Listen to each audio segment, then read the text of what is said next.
जय गुरु जी। शुक्राना गुरु जी। सारी संगत को जय गुरु जी।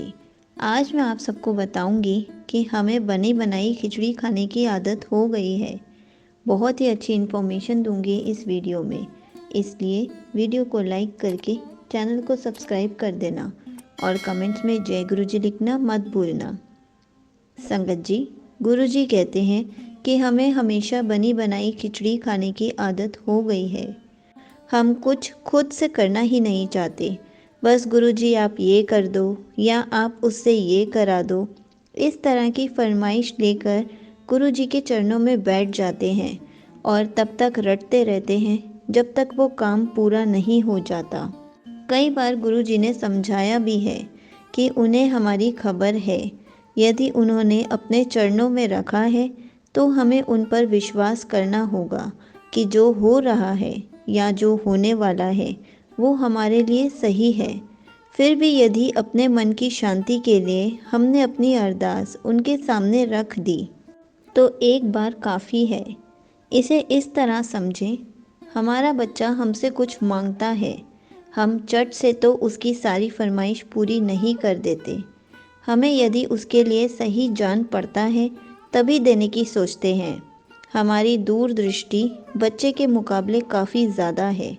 यदि हम समझ रहे हैं कि उसकी डिमांड पूरी होकर ही रहेगी, उससे नुकसान पहुंचाएगा, तो हमारी कोशिश रहती है कि हम बच्चे को इस मुद्दे से ही दूर कर दें, उसे कहीं और उलझा दें ताकि उसका ध्यान इससे झट हट जाए।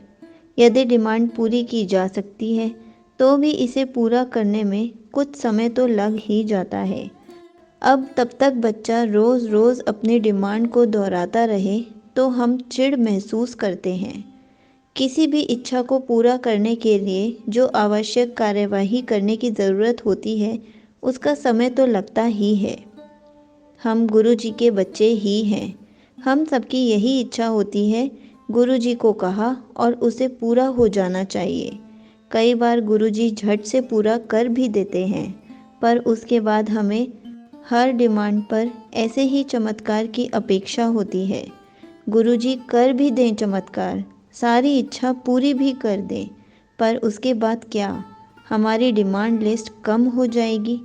क्या हम एक संतुष्ट जीवन जी पाएंगे? ऐसा नहीं होता है। हम और भी आलसी बन जाते हैं, हर काम दूसरे पर टालते जाते हैं और इसे भी अगला डिमांड बनाकर गुरुजी के सामने चले जाते हैं। हमारी गलती कोई नहीं है, हम अभी भी अपने अंदर की सुनने की आदत नहीं डाल पाए हैं। हम बाहर की यानी मीडिया, लोगों इत्यादि की सुनते हैं और उसके अनुसार ही अपनी सोच बनाकर बढ़ते हैं। अंदर सुने तो कभी किसी से शिकायत ही नहीं रह जाएगी, ना तो खुद से, ना ही खुदा से, ना ही खुदा के बंदों से। तब जीवन में समता का समावेश होता है। ना दुख ज़्यादा रुलाता है, ना ही सुख पागल कर देता है। तभी गुरु जी ने कहा था कि अब पकी पकाई खिचड़ी नहीं मिलेगी, अपनी खिचड़ी खुद पकानी पड़ेगी। गुरु जी उसमें रस और स्वाद डाल देंगे, पर मेहनत तो हमें ही करनी होगी। पर हम समझने को तैयार ही कहाँ हैं। गुरु जी हमें बचा लो, यही आवाज़ हर घर से आ रही है। गुरु जी ने बचाव का रास्ता दे दिया, यकीन दिलाया कि हम कोशिश करें। गुरु जी का हाथ हमारे सर पर है। इसी पर एक बहुत अच्छा सत्संग सुनाती हूँ। एक बार एक संगत मंदिर गई और प्रार्थना करने लगी, हे गुरु जी, मैं अपनी जॉब से, अपने काम से बहुत थक चुका हूँ और अब मैं बस आराम से जीना चाहता हूँ। प्लीज़ गुरु जी, उसके लिए आप मुझे बस एक लॉटरी जितवा दो। इतना कहकर वो बड़े मंदिर से चला गया। हफ्ता बीत गया लेकिन उस संगत की लॉटरी नहीं लगी, तो वो फिर बड़े मंदिर आया और प्रार्थना करने लगा, हे गुरुजी, अब तो मैंने शराब पीना भी छोड़ दिया है। अब मैं एक अच्छा इंसान बन गया हूँ। प्लीज़ गुरुजी, बस एक बार मुझे लॉटरी जितवा दो। इतना कहकर वो बड़े मंदिर से चला गया। एक हफ्ता और बीत गया लेकिन उन संगत की लॉटरी नहीं लगी और वो फिर बड़े मंदिर आए। फिर उन्होंने प्रार्थना की, गुरुजी, अब तो मैंने सब बुरे काम भी छोड़ दिए हैं। अब वो लॉटरी का पैसा मुझे सपने में भी दिखने लगा है। प्लीज़ गुरुजी मेरी मदद करो और मुझे लॉटरी जितवा दो। रोज़ की तरह जैसे ही संगत वहाँ से जाने लगी, तभी एक तेज़ रोशनी चमकी और एक आवाज़ आई, अरे मूर्ख, तू जाकर पहले एक लॉटरी का टिकट तो खरीद, तभी तो तेरी लॉटरी लगवाऊंगा। ये छोटा सा सत्संग हमें ये सिखाता है कि हम अक्सर गुरु जी से कुछ न कुछ मांगते रहते हैं कि गुरु जी मुझे ये दिला दो, मुझे वो दिला दो, मुझे ये चाहिए, मुझे वो चाहिए। हमारी लिस्ट कभी ख़त्म ही नहीं होती है और रोज़ ही हम गुरु जी से एक ही चीज़ बार बार मांग रहे होते हैं, जबकि गुरु जी हमारी विश को एक ही बार में सुन चुके होते हैं। हम ये नहीं सोचते कि जो हम मांग रहे हैं उस चीज़ को पाने के लिए हम खुद भी कुछ कर रहे हैं या नहीं, क्योंकि गुरुजी हमें कहीं से वो चीज़ लेकर हमारे सामने नहीं रख सकते।